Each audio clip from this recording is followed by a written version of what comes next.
Hi, everyone. It's a great pleasure to have all of you here. Today, we have Dr. Rajesh Sainani, sir. He is a senior consultant gastroenterologist at Jaslock Hospital, Mumbai. He has tremendous experience in GA physiology, especially in manometry related works. He was the first person in India to do high resolution manometry in our country. So it's a pleasure to talk with you, sir. So the topic for the day is anorectal biofeedback therapy. The talk would last for approximately half an hour to 40 minutes, followed by a Q&A session. Sir, slowly more people will be joining in due course. The podium is yours, sir. Thank you. Okay. Thank you, Prashanth. Thank you, Narayan, for inviting me, and good evening to everyone who's joined in. I don't know how the format works, so will we allow people to ask questions in the middle, or will we be asking questions in the end, or how does it work? The Q&A session, apparently they will be asking the questions in the chat box, which we will start answering once the talk is over, sir. Okay, once the talk is over. Normal लिख दो क्या है कुछ तो नहीं है Okay, fair enough. So I'll be talking about biofeedback. I'm sure you all have heard at least anorectal manometry, so you'll have some background of anorectal manometry. Before I start biofeedback, you need to understand that in whom do we need to do the biofeedback, and that is the most important question. And if you don't know in whom we need to do the biofeedback, then you're not going to get the result that you desire. And that's why just the first 2 or 3 slides, I will just focus on the criteria, one for chronic constipation. So we all know about the Rome criteria that patients should have straining at least 25% of the time. They will have lumpy or hard stools, incomplete evacuation, a sensation of anorectal blockade, and the manual maneuvers, and less than 3 spontaneous bowel movements per week. All right. And the patient does not satisfy the criteria for irritable bowel syndrome. That is one thing is important. Yeah. And when the patient makes repeated attempts to defecate, there should be at least 2 of the criteria. That is, one, there should be an abnormal balloon expulsion test, or there should be an abnormal anorectal evacuation pattern, or an impaired rectal evacuation by imaging. Now, most centers don't do a rectal evacuation by barium. I think very few centers in the country. We have only one center in Bombay who does that. While in, I think, I don't know, in your city, do they do that? Anybody does the rectal evacuation? I'm not sure, Prashant. Not really, sir. Yeah, so the rectal evacuation by imaging is done only by MR defecography in most cities, and it is not done by the barium as it was initially being done. Yeah. So this is to say that the patient has a functional defecation disorder. All right. And then once we know that patient has one satisfies criteria for chronic constipation, then he says that you have a functional defecation disorder. Then you say, what are the 2 subtypes? Is there somebody with poor propulsion? Means, is there poor rectal propulsion, or there is normal rectal propulsion? So now you are defining what are the problems. So you're saying there's poor rectal propulsion and there is inadequate rectal relaxation, because of which there is poor rectal evacuation. Now that's what you have to treat on the biofeedback. So you have to know which exercises to do, because you have to know on what you want to focus more. That's why it's very important to decide what is there before.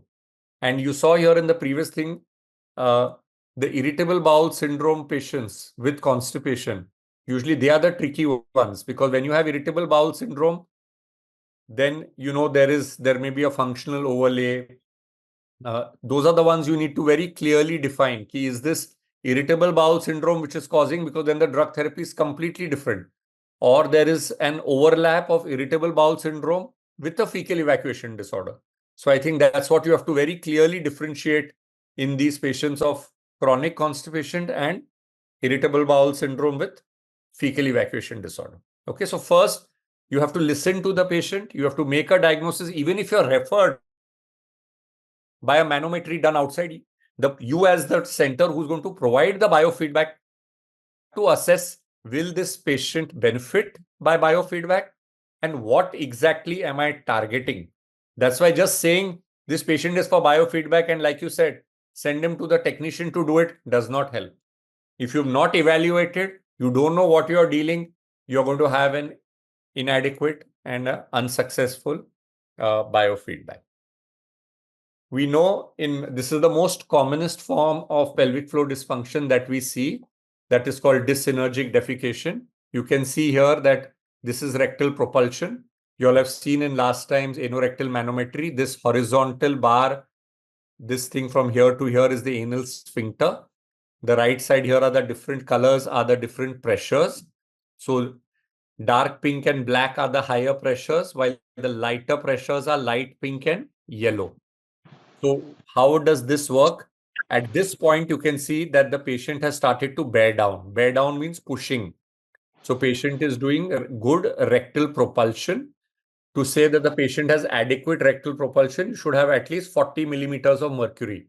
So obviously this is dark pink. If you look over here, dark pink is definitely more than 40. So this patient has adequate rectal propulsion. But what is happening here to the anal sphincter? It is becoming black.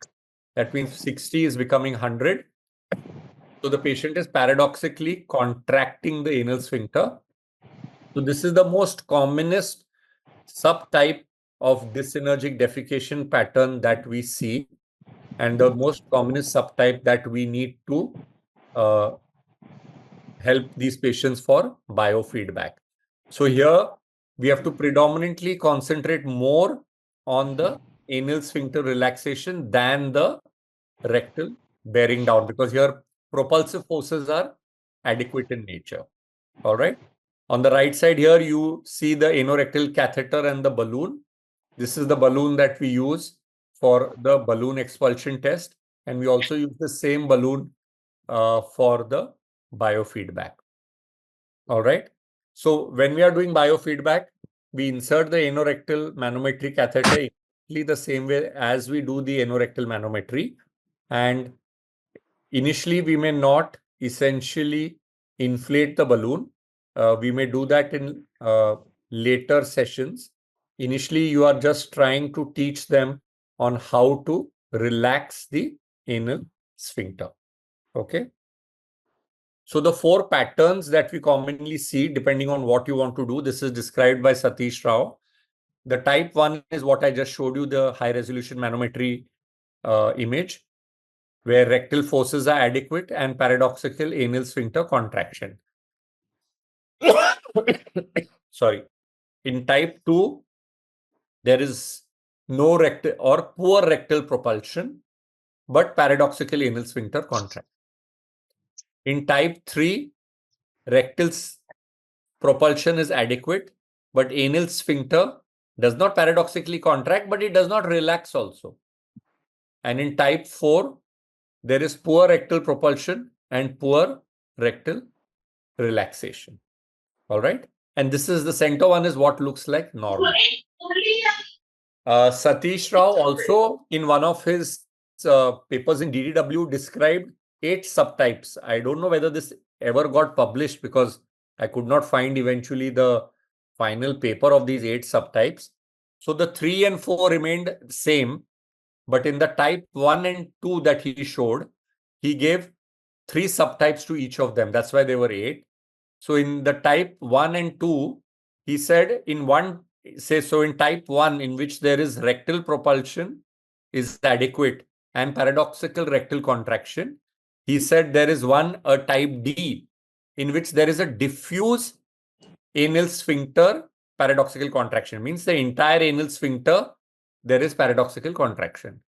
Then in the other type P, there is only puborectalis more. So the upper part of the sphincter, there was more paradoxical contraction. And in the type A, there was more anal, the more outward part, there was paradoxical contraction. Same way for type 2, D for diffuse, P for puborectalis, and A for anal. So he just made subtypes I don't really know how in the biofeedback whether we would do anything differently for them, but these were the subtypes that he had mentioned in his paper. Now, this is the software that one of the softwares that we use for biofeedback. Here you have to try to understand what each of them does. On the left side here, you have the control for sound. If you have a speaker attached where the patient can hear a beeping sound, okay, the visual part is here. And here you can set pressures. So now this is a diaphragmatic representation of what is happening in the patient. So above this, the red is red. So this is the anal sphincter pressure, this bar. This one is the rectum. So this one is telling us rectal propulsion. And on the right side here is our routine manometric data. All right. So you can see the routine manometric data here, and you can see pressures in the form of a bar also here. So here what you can do is you can set the cutoff depending on the patient. Red value and green value. So what does red value and green value tell us? So if the patient is paradoxically contracting, it should turn red, and green value is when the patient is relaxing. So depending on what, ultimately there is no absolute value. What are you looking at? You're looking at that rectal propulsion overcomes anal sphincter relaxation. That is the aim. So you can set the green value such in the anal sphincter that rectal, so that the patient learns. So you see at what level is the patient relaxing.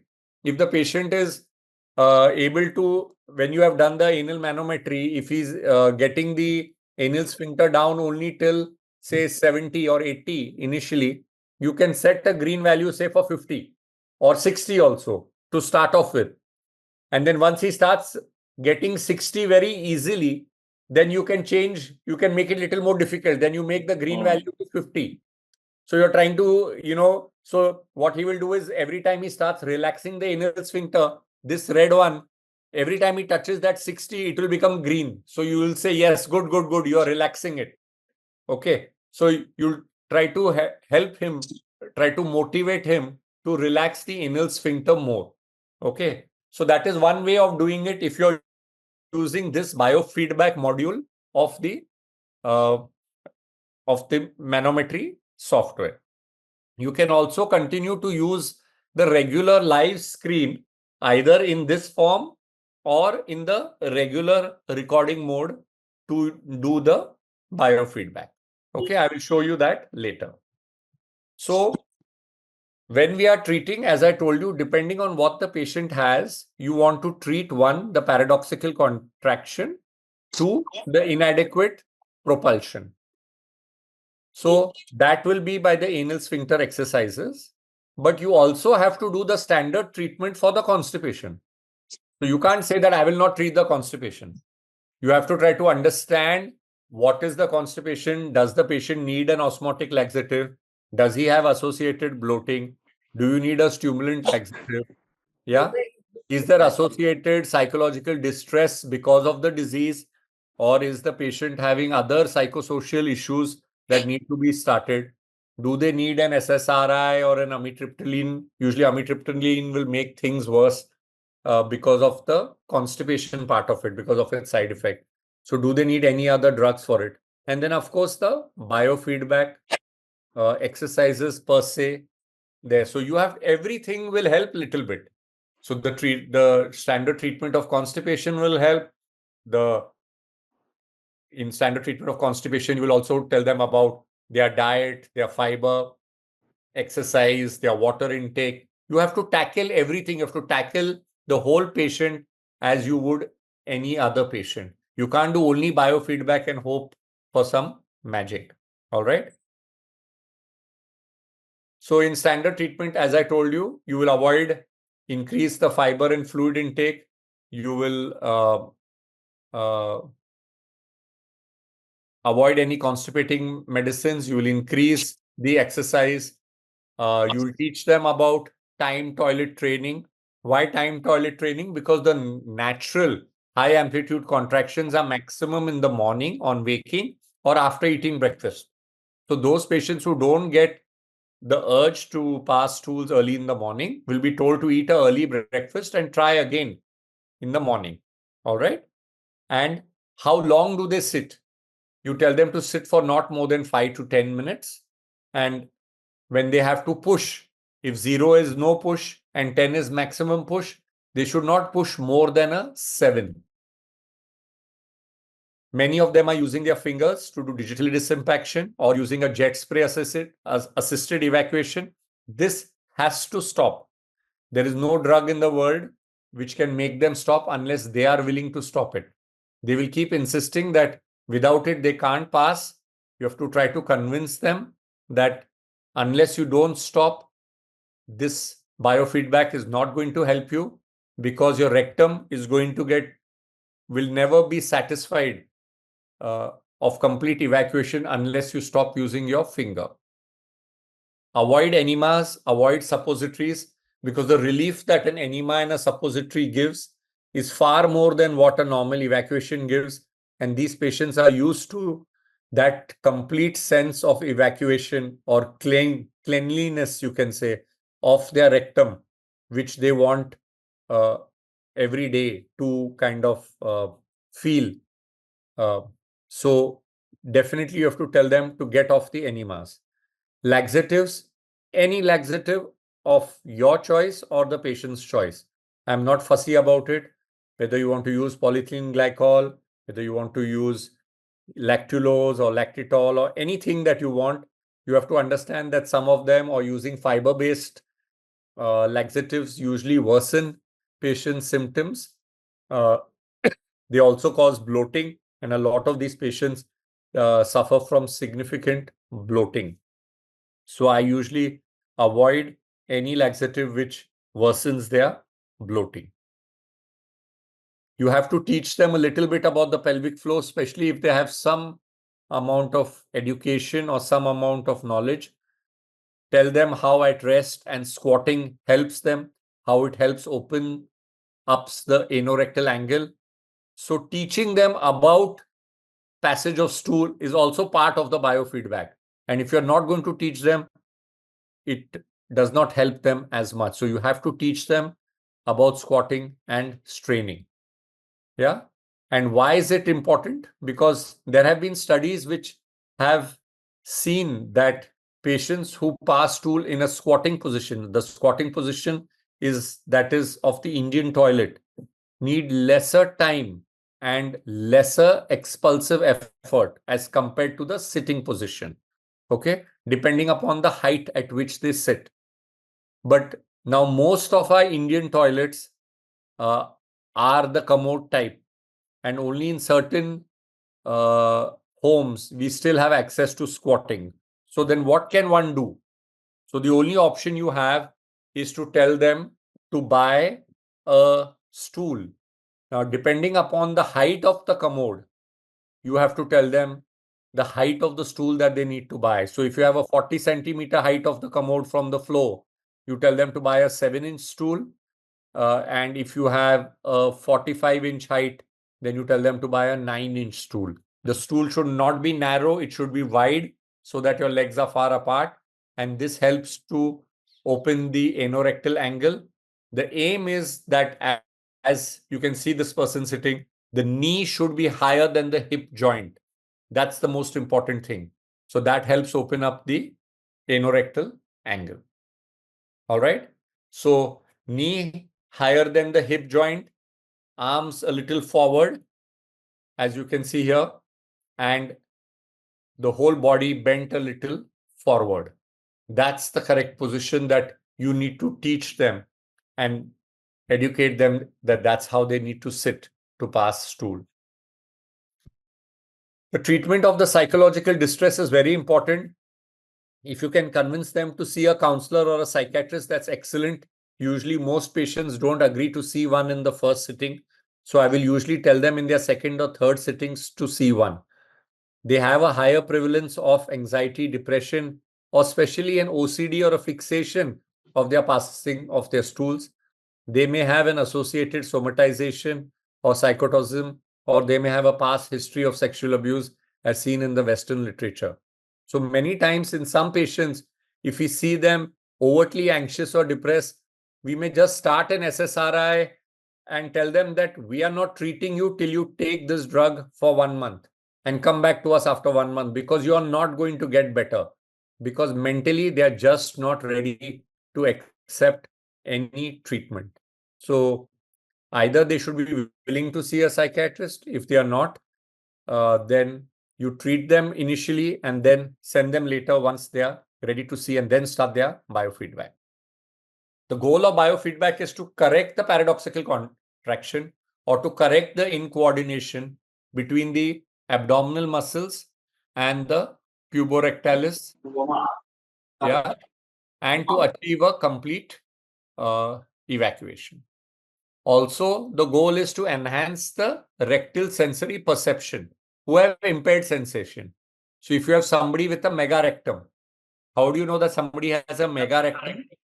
When the anorectal manometry has been done, the sensory testing will usually show that there is a delayed, what we say, there is a delayed or a hyposensitive rectum. Yeah. Hyposensitive rectum means the first, like you may find that the first sensation is at 60 ml. The urge to defecate may be at 180 and the urgency may be at 300 or 340. So you know that this patient has a hyposensitive rectum or a megarectum like. So these are the patients in whom you want to enhance their rectal sensory perception. Because if they are not going to get a rectal sensory perception, how are they going to get the urge to pass stool? All right. So both these things have to be taken care of. So before biofeedback, if there is paradoxical contraction, at the end of biofeedback, you want there to be a relaxation of the anal sphincter. The red ones are rectal pressures. The green ones are anorectal or anal sensors. Okay. So I just want to show you two short videos of biofeedback.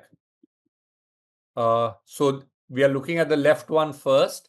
So again, this horizontal line is that of the anorectum. So usually we are teaching them how to they have to squeeze for 5 seconds, relax for a minute, squeeze for 5 seconds, relax for a minute. All right. And you have to look at the change in color. So when I'm pressing this, here this person has squeezed and you're seeing here this entire thing that the color is, even when the patient is pushing down, the color is remaining same. That is, it is remaining pink or it is remaining white or black. Okay, we'll run it again. I'll try to pause it in the center. Okay, so I'm just paused. Okay, obviously pause is not very great. Okay.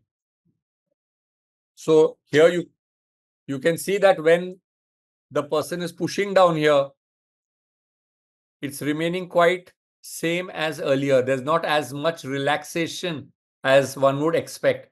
That is, the colors are not becoming light pink or yellow. So this was when we started the biofeedback.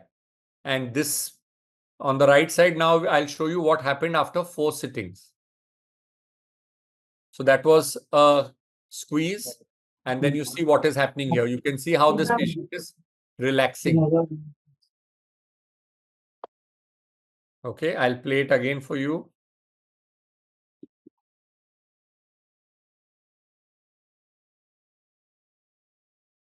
Oh, okay. I think I can't pause it. It goes so fast. Sorry. To figure out how to pause it.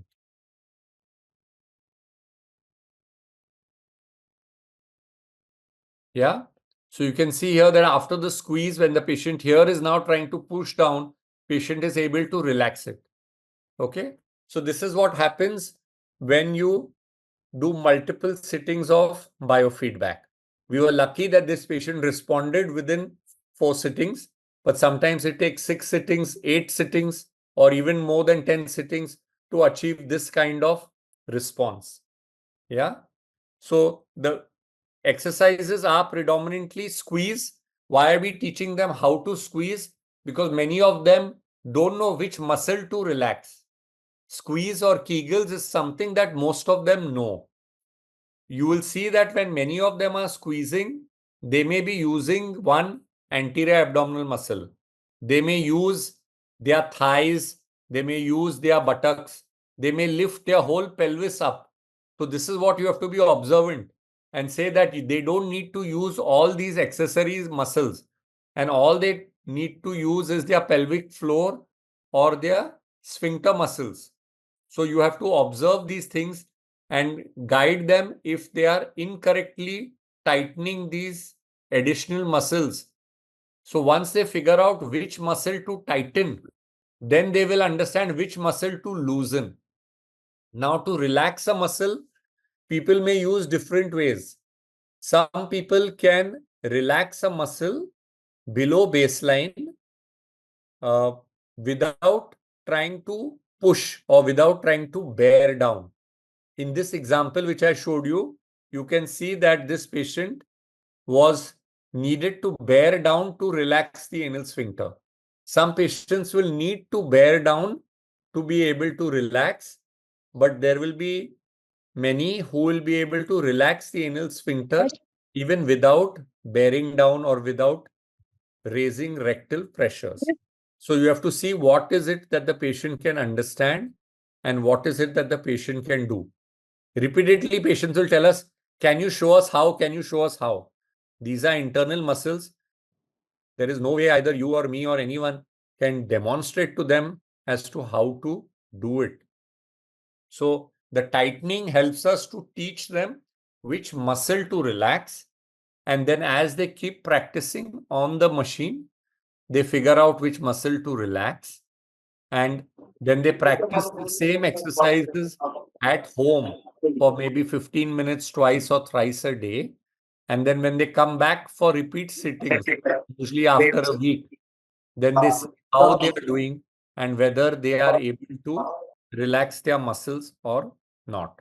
So this is the example of the same patient, but showing before baseline where the patient was pushing down and not able to relax, while here after 4 sittings when she was pushing down, she was able to relax her anal sphincter. So in pelvic floor dysfunction, there is a multimodality treatment required. You have to see what symptoms the patient has. You have to teach them about defecation, about the posture. You have to give them a stool diary, tell them to maintain it. You have to teach them diaphragmatic breathing exercises. All right. Diaphragmatic breathing exercises are, you can see videos of it on YouTube. They are very simple. They basically involve that when you take a deep inspiration, your anterior abdominal wall moves outwards. And when you leave your breath, the anterior abdominal wall falls down. Sorry, I should have kept a video of this. So that is the diaphragmatic breathing exercise. You'll be surprised that many people will do this incorrectly, something as simple as that. They will tend to breathe from their chest instead of their abdomen. So you have to teach them how to do diaphragmatic breathing, where a deep inspiration will cause the outward movement of their anterior abdominal wall. This helps in especially in those patients who have poor rectal propulsion. The relaxation of the anal sphincter is how I showed you, where we teach them initially how to localize the anal sphincter muscles on the machine without using any accessory muscles, without using the anterior abdominal, gluteal, pelvic floor, inner thighs, or anything else. Yeah. And once they understand which muscle to squeeze, then you teach them how to relax that. So usually we do 5 seconds of squeeze with a minute of relaxation, again then 5 seconds of squeeze with a minute of relaxation. And this is what, and we teach them how to relax the anal sphincter. Once they've done a few sessions of both diaphragmatic breathing and relaxation of the anal sphincter, and we know that they can do both these exercises individually, and they are doing it correctly, like this patient was able to do it on the 4th sitting. In fact, this video, she just came day before yesterday only to us for her 4th sitting. Now, in the next sitting when she comes, I will do rectoanal coordination. So in this, we will now do it again with the balloon. So now I'll inflate the balloon, and I would this time probably prefer to inflate the balloon with water so that she has a sense of weight, and then now tell her to bear down. So I'll make her first do the exercises as she would normally. And then once she's relaxing every time correctly, now I'll tell her to bear down. And when you bear down, you will first see whether they are bearing down. So when you're bearing down, you want to look at the anterior abdominal wall. Are they indrawing the anterior abdominal wall, or are they pushing it out? They need to do it like the Valsalvas. They need to tighten or outdraw or push the anterior abdominal wall outward. That is the correct way to bear down. So when they are bearing down, are they able to relax the sphincter at the same time and expel the balloon? So then we'll do multiple attempts with a loaded balloon to see whether, and teach them rectoanal coordination. Yeah, so that will be part of the rectoanal coordination with the simulated defecation training. The sensory training, most people who have a hyposensitive rectum, that is, they have a large rectum. That means, as I told you, they have delayed response to the balloon expulsion test, usually keeping the rectum empty. That is, being aggressive with their laxatives and keeping the rectum empty improves the sensory function, and it kind of resets the rectum to appreciate smaller volumes of balloon inflation. But there is one subgroup of patients, especially those who have undergone previous surgeries.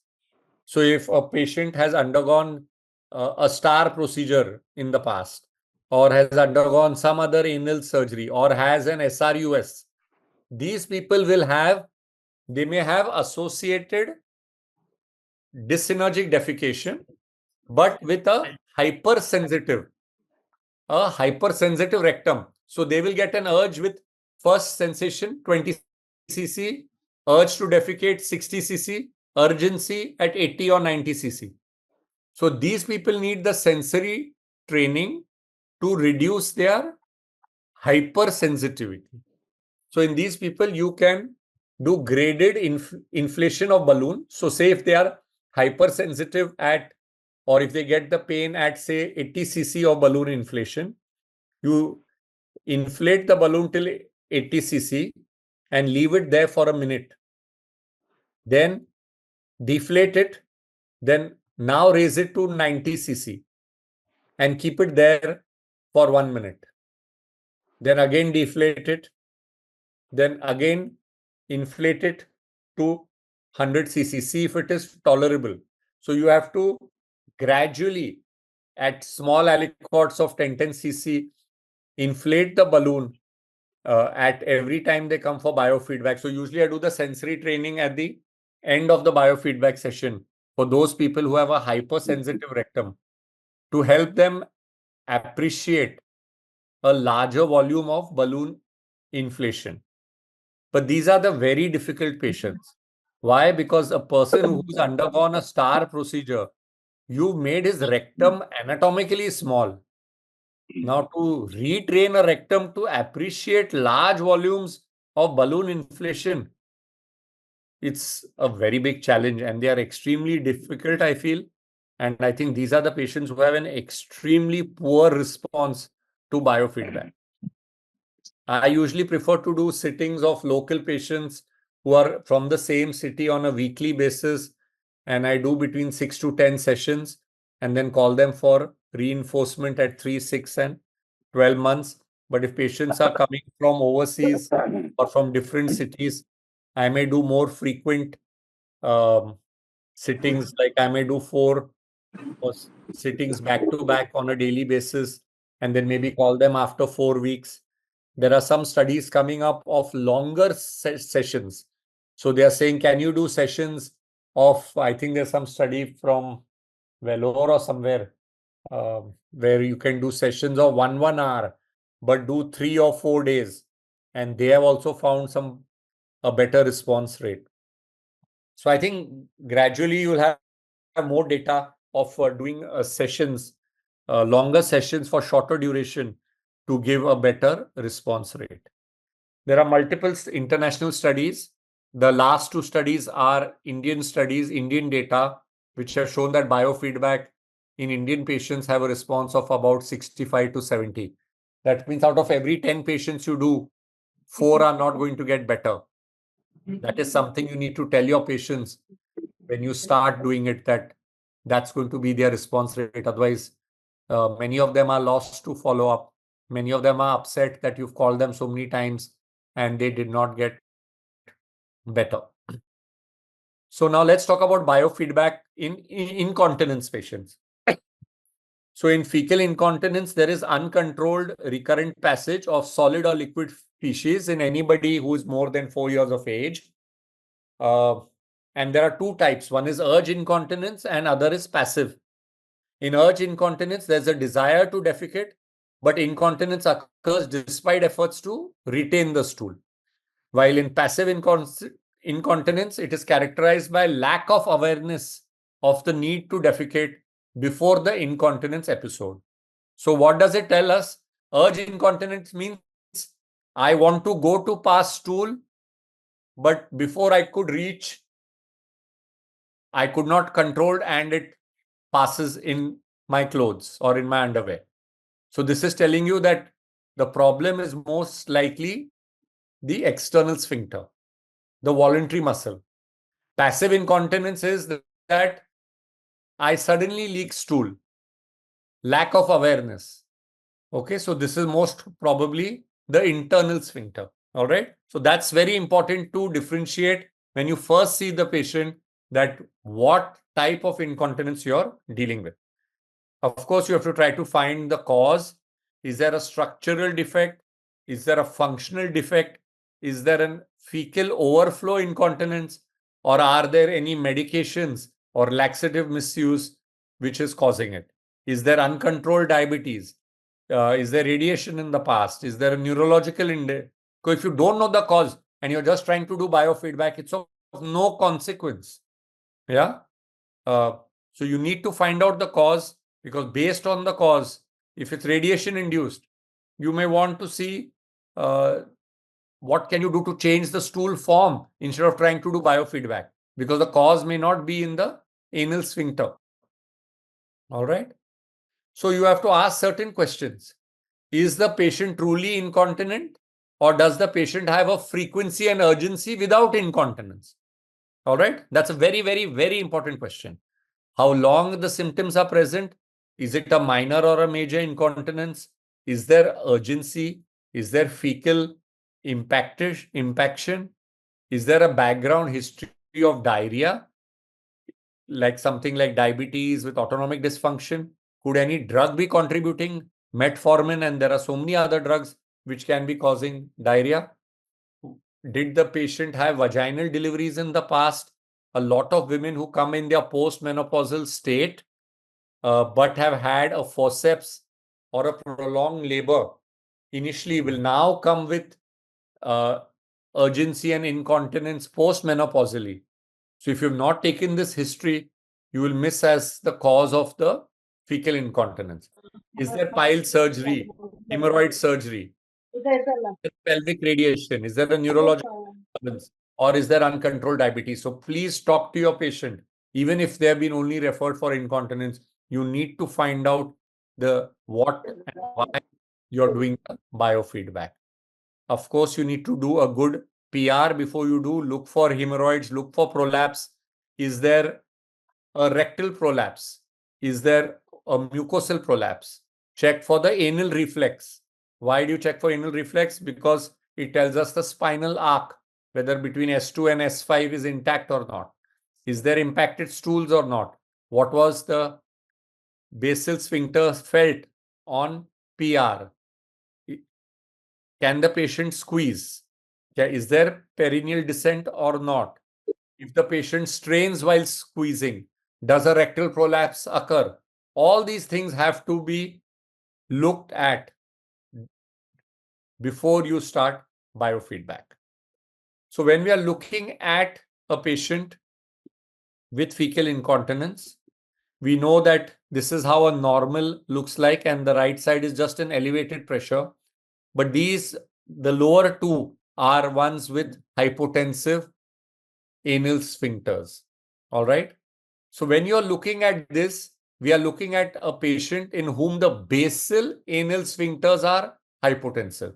Why do we say basal? Because we are telling the patient to relax and not do anything. So if the basal anal sphincters are like this, like the lower two, then you know that this patient probably has the internal sphincter which is affected. All right. Then you tell the patient to squeeze.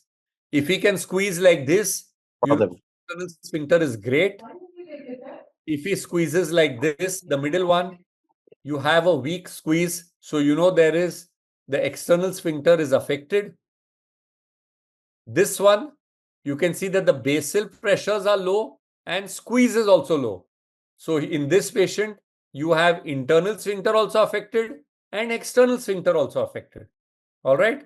So you have to differentiate on the manometry which muscle is affected so that what you need to do for the patient.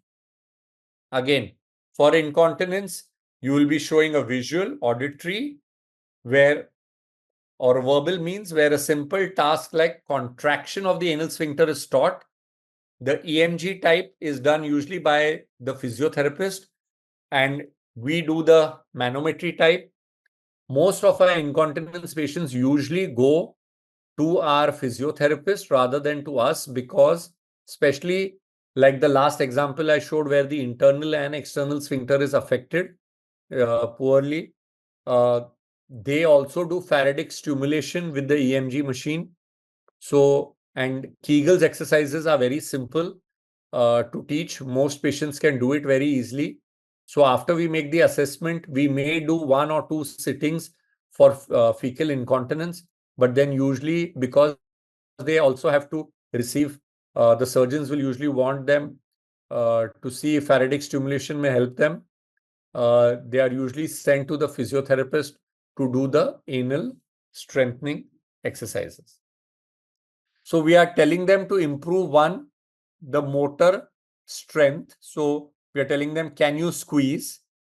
We are also telling them to say, can you hold? So we are telling them, do you have endurance?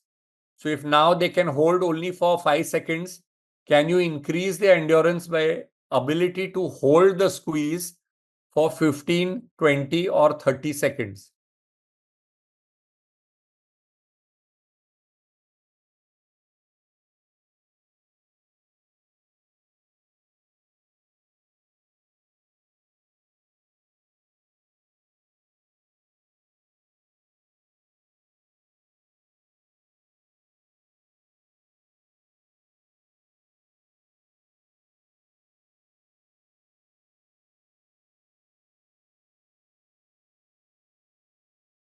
While the procedures again, what are we looking at? We teach them again the diaphragmatic breathing. We teach them maximum anal contraction. We teach them the holding endurance, I told you. We teach them rectoanal coordination, that is achieve maximum voluntary squeeze within few seconds after rectal balloon inflation. Yeah. And inhibition of wrong responses, that is they should not be contracting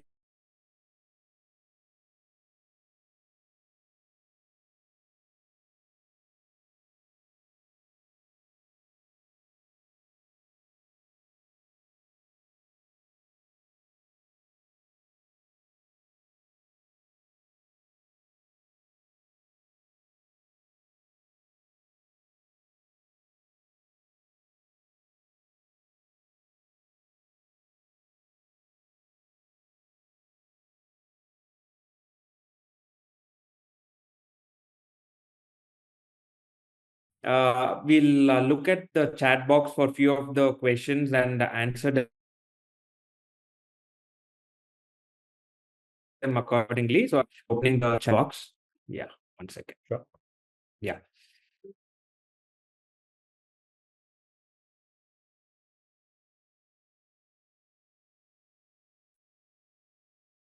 Okay. Dr. Manmohan from Bangalore has a question. In which position should the biofeedback therapy thought? Left lateral or squatting? No, in which position should we do it? Yes, sir. Yeah, so because we do it with the manometry catheter, we do it in the left lateral position only. We don't do it in the squatting position. Dr. Alok Segal wants to know the interval between biofeedback sittings. Yeah, so for local patients, we usually call them every week. But I have certain patients who's come after every week, and after say 3 sittings, there is zero improvement. And I tell them there is something they are not understanding. Then I may call them sometimes. I'll tell them you come more frequently, come daily or come alternate day for a few sittings, just to understand or to do it correctly, because they are just not able to localize the anal sphincter muscle.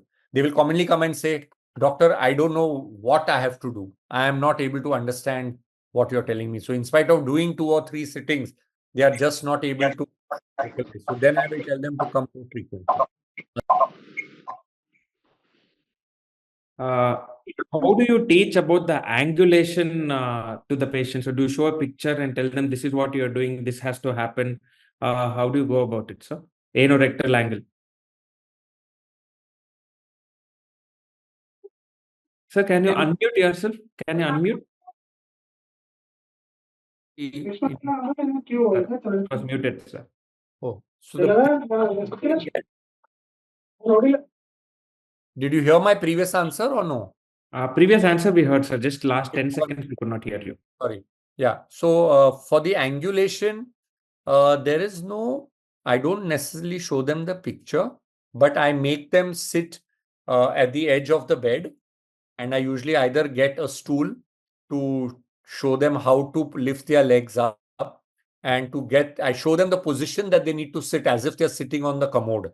So at the end of the biofeedback session, I will ask them, first I'll tell them, can you show me how you sit on the commode?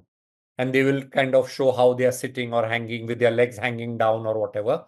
And then I'll tell them, okay, so this is how you're sitting and this is what is wrong. So I'll tell them this is how much your leg should be raised. Your legs should not be close to each other. They should be apart. The stool should be like this. So I will usually show it on the bed. I will make them sit. Then I will tell them you bend forward, and then we'll tell them that this will help to evacuate. And then I will sometimes even tell them, I'll put one hand on their anterior abdominal wall and I'll tell them, now can you try to push or strain? And then we'll see whether, like in the diagram I showed you, the anterior abdominal wall should come out. Some of them will pull it in. Like when you're straining, many people pull their anterior abdominal wall inside. They should actually be doing a Valsalvas. They should be pushing it out.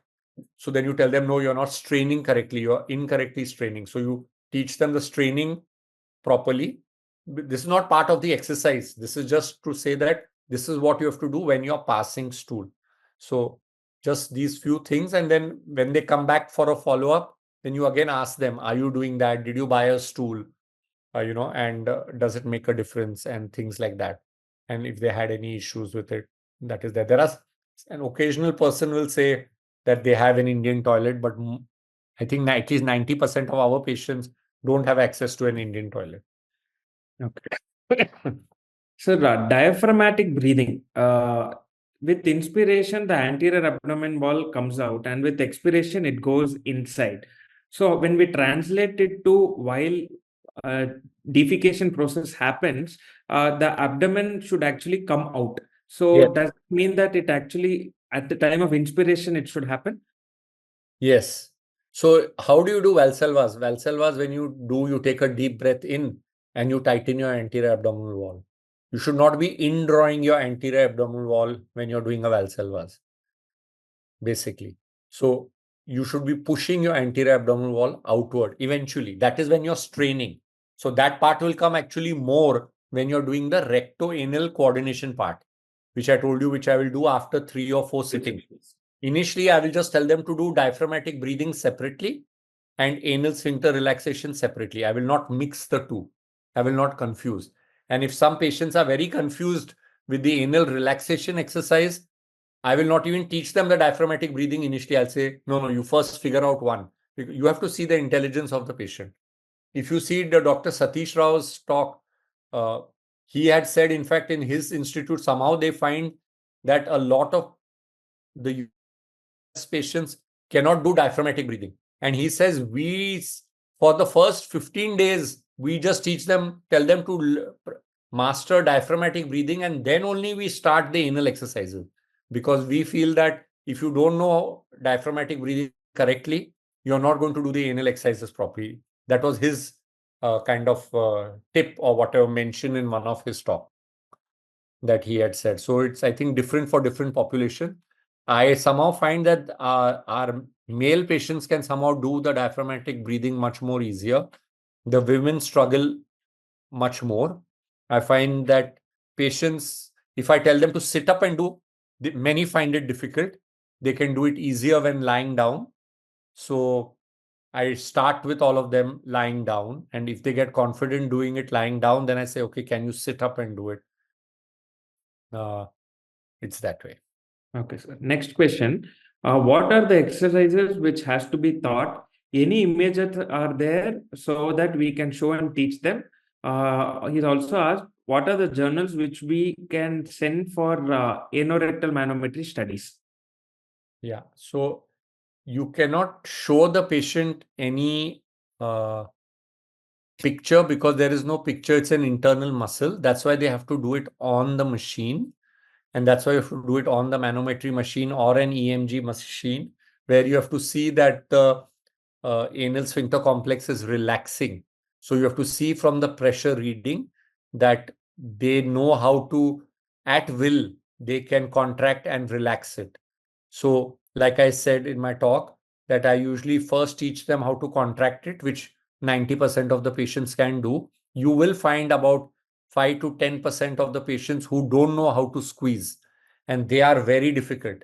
So till you can't teach them how to squeeze, you can't teach them how to relax. So first you have to teach them how to squeeze, then only you will teach them how, because they'll say, relax what? Because how are you going to tell them to relax what if they don't know what to squeeze? But that is hardly 5 or 10% of your total patients whom you will face that problem. So we tell them to squeeze for 5 seconds, then relax for 1 minute. Squeeze is when the pressures will go up and become black in color, and relax is when they will fall below baseline. So if his baseline is dark pink, that is 60 or 70, when we are telling him relax, it should fall to light pink or yellow. Or where I showed the chart, if you have the new biofeedback software, the anal sphincter chart from red, it should fall to green. Then you know that, yes, the patient is relaxing. You can set the level at which it becomes green so that you know that the patient is relaxing. So that is the incentive for that. And are there journals? Journals, there are no specific journals. The few articles that you want to read on anorectal manometry, I think you can just read the London classification. And you read articles by Adil Barucha and by Satish Rao. I think they have written enough articles. If you search on their names, most of the studies are by them. I think you'll get enough articles. In India, you have articles by Uday Ghoshal, and there are 2 articles on biofeedback. One is by Dr. Amra Purkar's group, and the second one, I don't remember by whom it is, but I think there are 2 on that. So that is Indian data. You can read those. Next question. Dr. Virender Chauhan wants to ask how to approach biofeedback in patient with poor push with inadequate relaxation with rectal hypersensitivity. Yeah, so the inadequate push gets taken care by the diaphragmatic breathing. The poor relaxation will be by the anal sphincter relaxation exercises. The hyposensitivity will be by being aggressive with the laxatives. Keeping the rectum empty will usually improve rectal hyposensitivity. That's what I have found to be most useful. Any special exercises for hyposensitive rectum apart from making it empty? Not really. Means you can do a sensory where you inflate the balloon.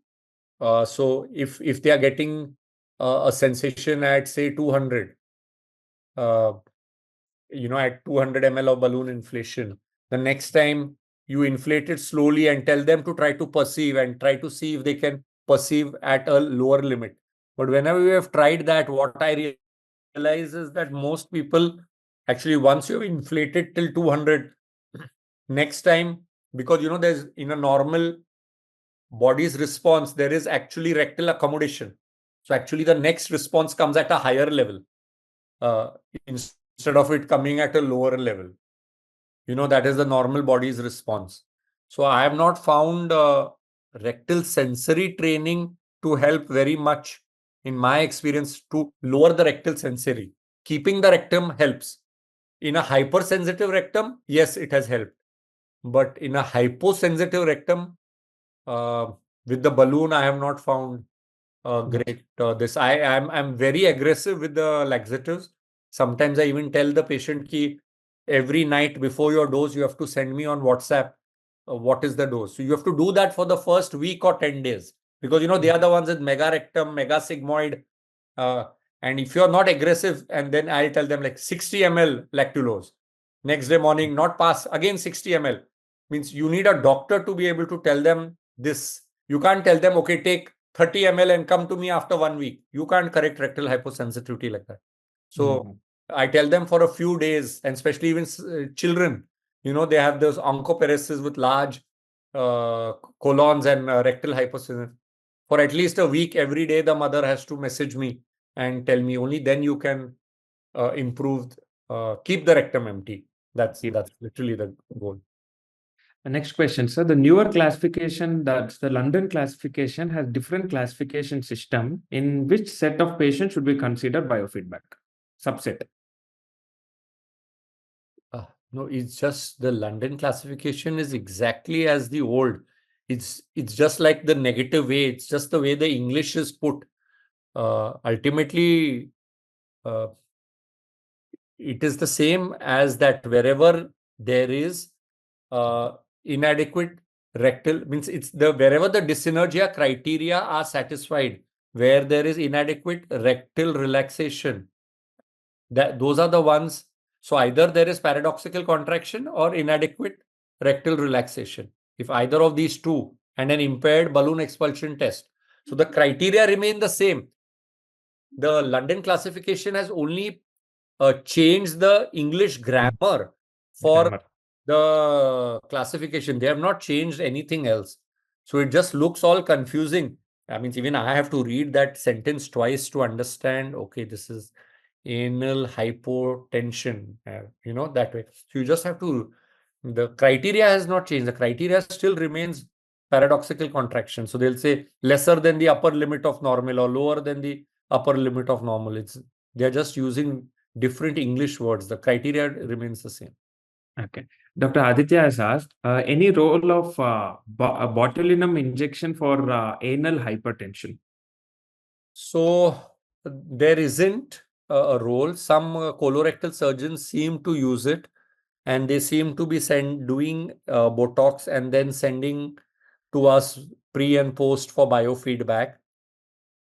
They seem to claim that there is partial improvement, but I feel the improvement is very short lasting. There is no evidence, long-term evidence to suggest that it really helps in that, from what I know. One of the doctors want to ask, diet modifications that is suggested in fecal incontinence. Yeah, so in fecal incontinence, it is a low fiber diet is the only thing. So you want to try to make them a little more constipated. So a low fiber diet is the only advice. We tell them to avoid lactose products because sometimes lactose is a stimulant for them. These are the two things that I would usually tell them, nothing more than that. Okay. Sir, fiber rich laxatives are contraindicated in dyssynergia.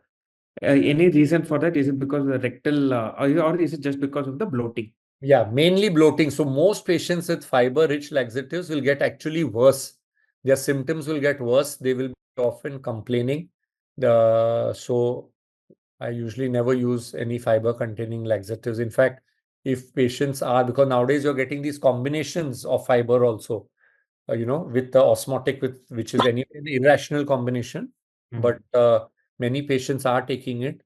So I will in fact stop it when they come to me. I'll tell them not to take this and to take. So even lactulose causes, bloating. So I will switch from that to something else. And usually I will, in my biofeedback patients, they are usually fed up. So I'll ask them, you tell me which laxative helps you the most.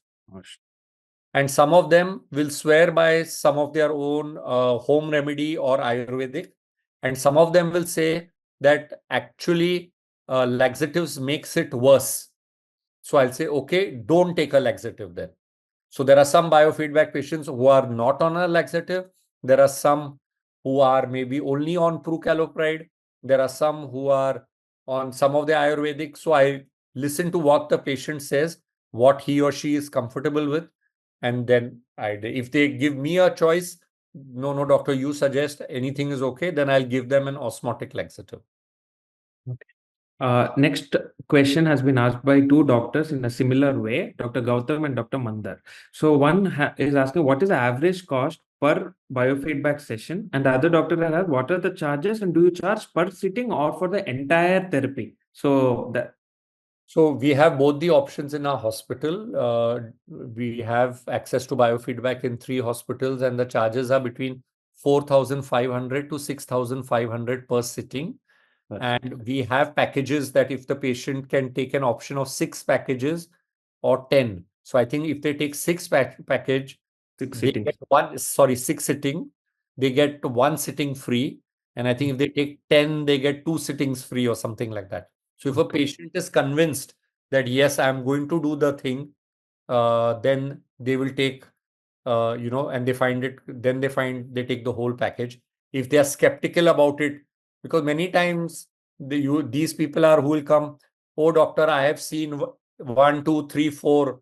You are the 6th gastroenterologist I'm seeing. What do you think you're going to, they've already come with a negative point of view. So correct. You know that there is only so much you can do to help them. So they are not going to take, and they feel that in one sitting. So I tell them, you're not going to get better. It's immediately, and even after you learn biofeedback, you have to continue doing it. If you are not practicing it at home every day, don't come back to me for sittings. Don't waste your money. So there are some people who will only on the day they come, they will do. The other 7 days, they have not practiced at home. So I said, please don't come and waste your time and my time. I'm not sitting here to sit. Biofeedback for us sometimes becomes very boring if we have to just sit there for 20 minutes with the patient. Though I have a nurse and this, and I'm spend sufficient time with them inside, but I keep going in and out of the room but it takes a lot of time. It doesn't help them if they're not there. Sure. Dr. Krishna Sai has asked, how to improve weak rectal propulsion with normal anal relaxation, sir? Is it just abdomen breathing or multifactorial like squatting position also, or are there multiple components to it? Yeah, so I think initially they just do the diaphragmatic breathing. Once they do the diaphragmatic breathing, then I think these are the people where you have to show them when you're doing the recto-anal coordination, because they are now able to relax, like you said, the anal sphincter. They are not doing their Valsalvas correctly. So later on, once they have practiced the breathing exercise properly, when you teach them the recto-anal coordination and the simulated defecation with the balloon, at that time you will teach them they should contract the anterior abdominal wall and push out. At that time, you will realize that then they will be able to generate the adequate rectal pressures, it should not be a problem. Most of them should be able to do that. Okay. Next question, sir. What are simpler ways to teach Kegel's exercise? So Kegel is for fecal incontinence. Fecal incontinence is basically strengthening. So you have to pull your anal sphincter inside. There are a lot of videos on YouTube. If you just put Kegels, people will either hold it inside, people will put a balloon, sorry, not a balloon, a football between their legs and do it.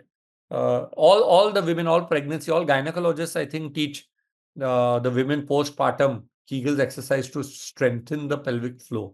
Okay. Next question by Dr. Vineet Mishra from Varanasi. Can biofeedback be combined with pharmacotherapy like SSRIs or TCAs are indicated otherwise? Yes, many times, because many of these people are really hassled. Our bad cases of dyssynergia are typically spending sometimes 4 to 6 hours in the toilet every day.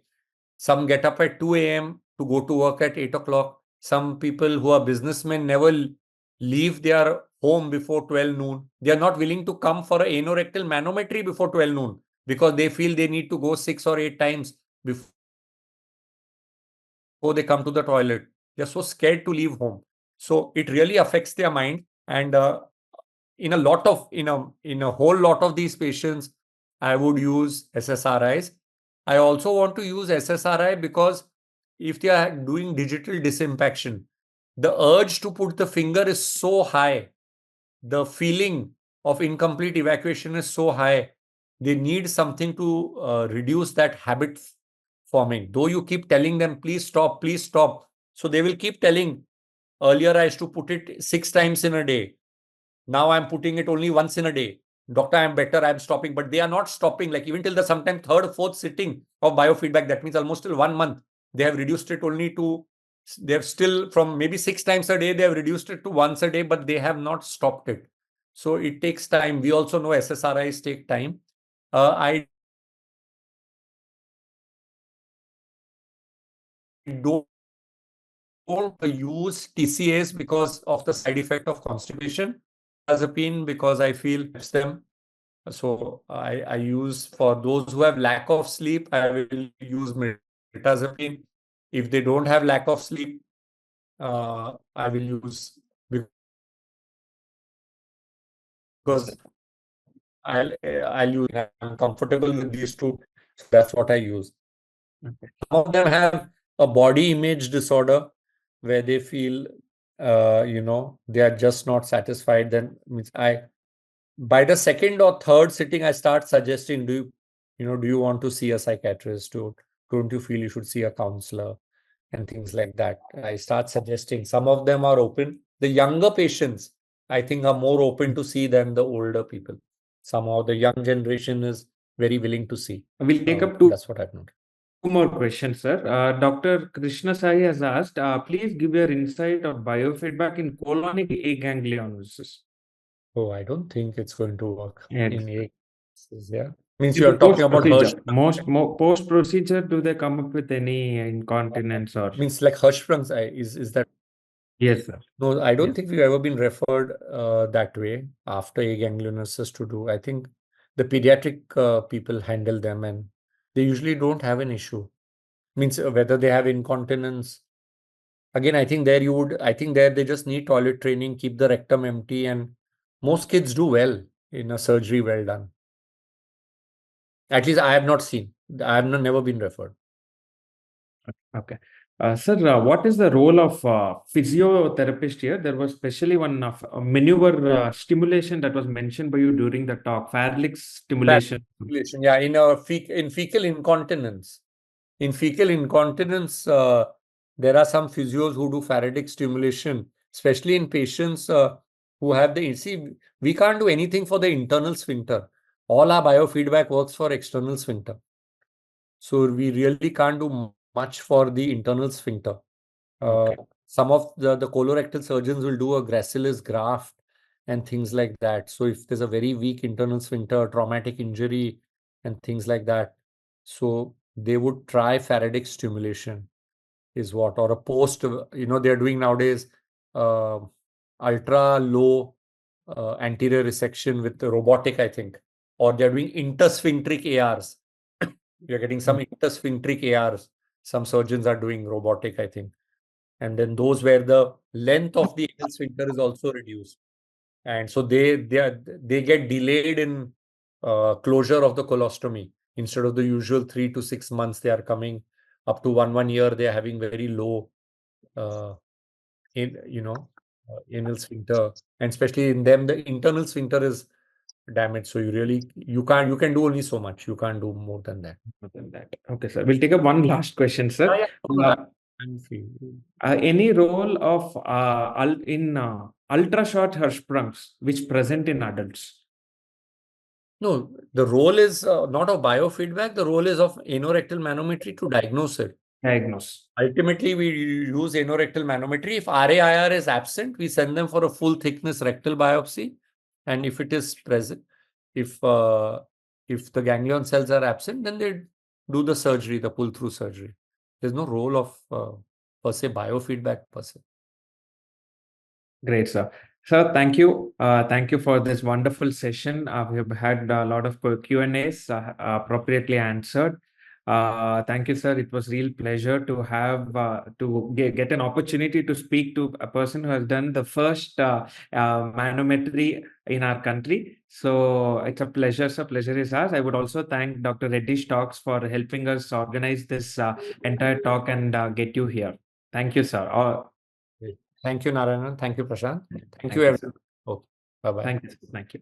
So the next session will be on 27th of October, and it will be on 24-hour pH impedance metry by Dr. Arun. Thank you. Thank you, sir.